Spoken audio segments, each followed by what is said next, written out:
with the discussion with Ajahn last time I was there, that it finally became clearer what thinking is. What would you consider to be a more accurate way of describing it? Vitakka arises after seeing, hearing, smelling, tasting, touching with all the other cittas. In the text, they sometimes talk about mounting, like mounting a horse, mounting on the object. Dhammas are so very subtle. That's why after hearing just one word about the reality, it has to be considered again and again and again.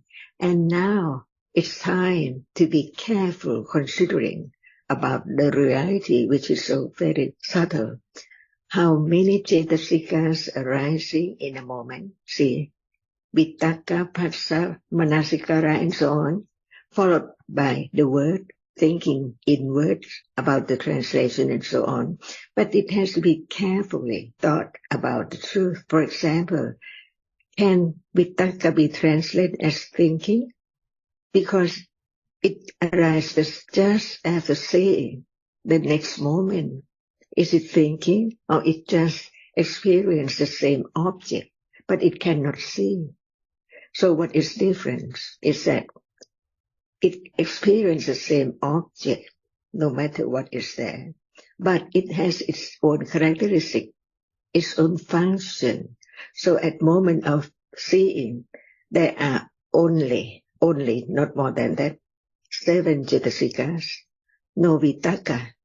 But at moment of experience the same object as seeing, does it think?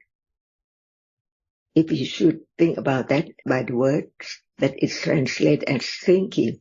But to understand, it arises with all cittas, except when we talk about jhana and so on. But in general, it does not arise with seeing and hearing, but it share or experience the same object of seeing.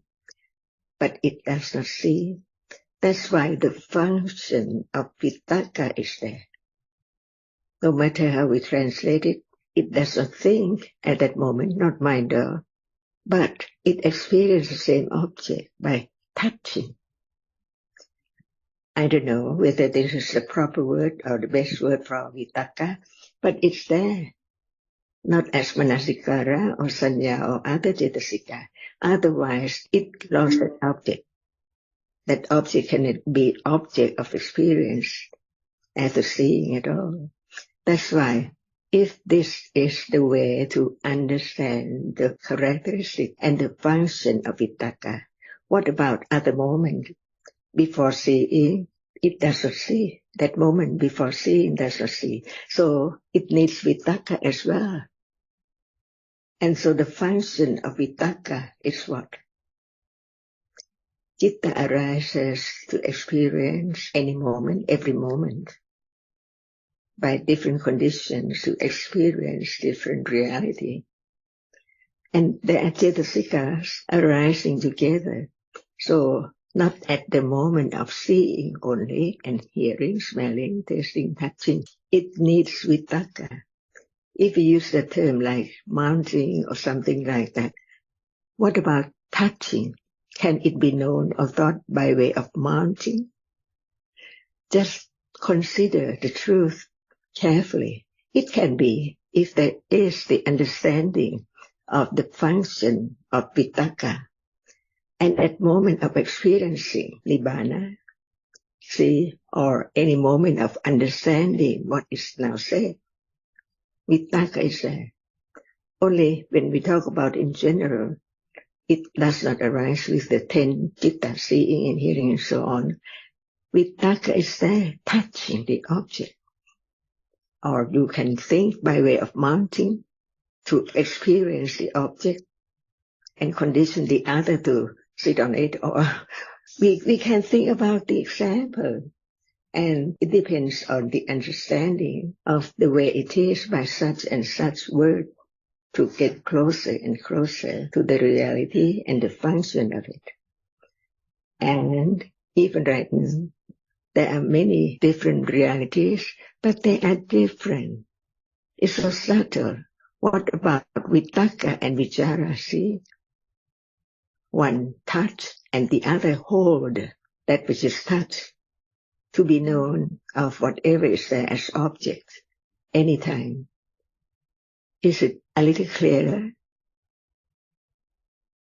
It cannot be used in particular word or different word, but the function and the characteristic of that which experience the object is that it's not a reality which touches it. It dropped or it's not there to be the object and so on. It's a way to try to understand the truth of each different realities. That's why even it said it thinks, but the understanding of Vitakka as it touches, no matter at moment of thinking or not moment of hearing, whatever is there, can be gradually understand the difference between Vitakka and Vichara and Phassa and so on. Little by little. Even it has the same object, sharing the same object. Phassa can experience Nibbana, see? Because citta is there. The chief of experience, the characteristic of the object. But Phassa is there too. From Phassa, the sensuous object, as usual in the day, it arises with any moment of citta. Even at moment of thinking, hearing, considering, understanding, or experiencing Nibbana is there. Different level, but it cannot change its characteristic and its function. That's why learn to understand that at this very moment, which is not seeing, hearing, how can it experience the object?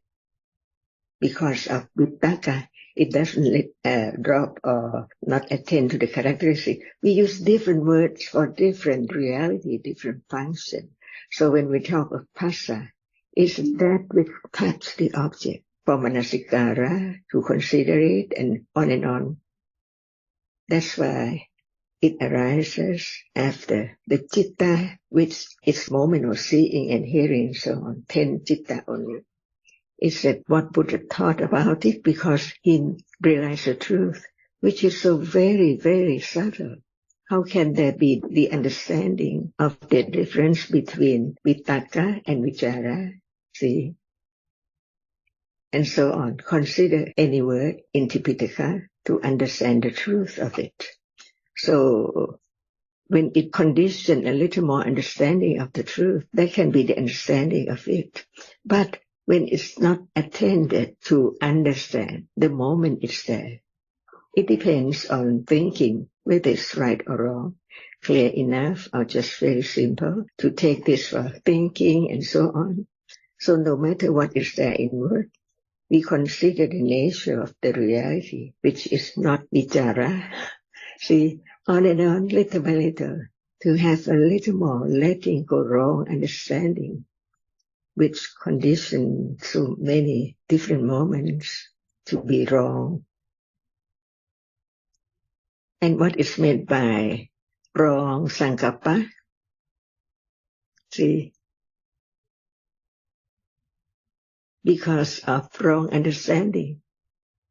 So, when there's wrong understanding of that object, can Vitakka be right?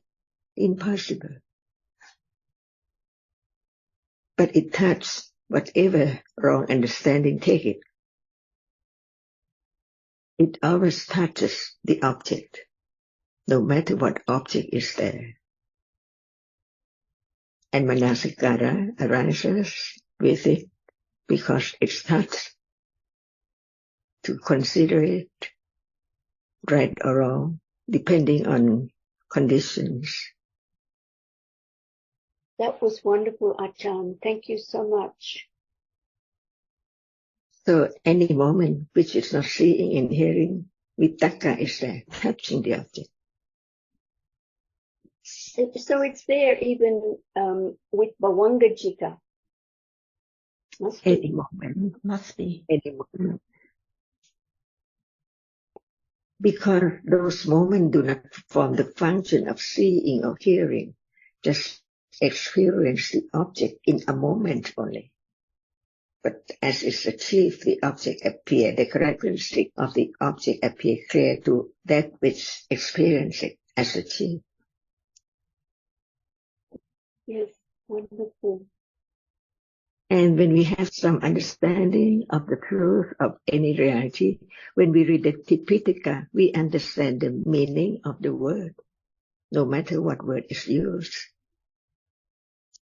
But if there's no understanding, it's wrong idea again.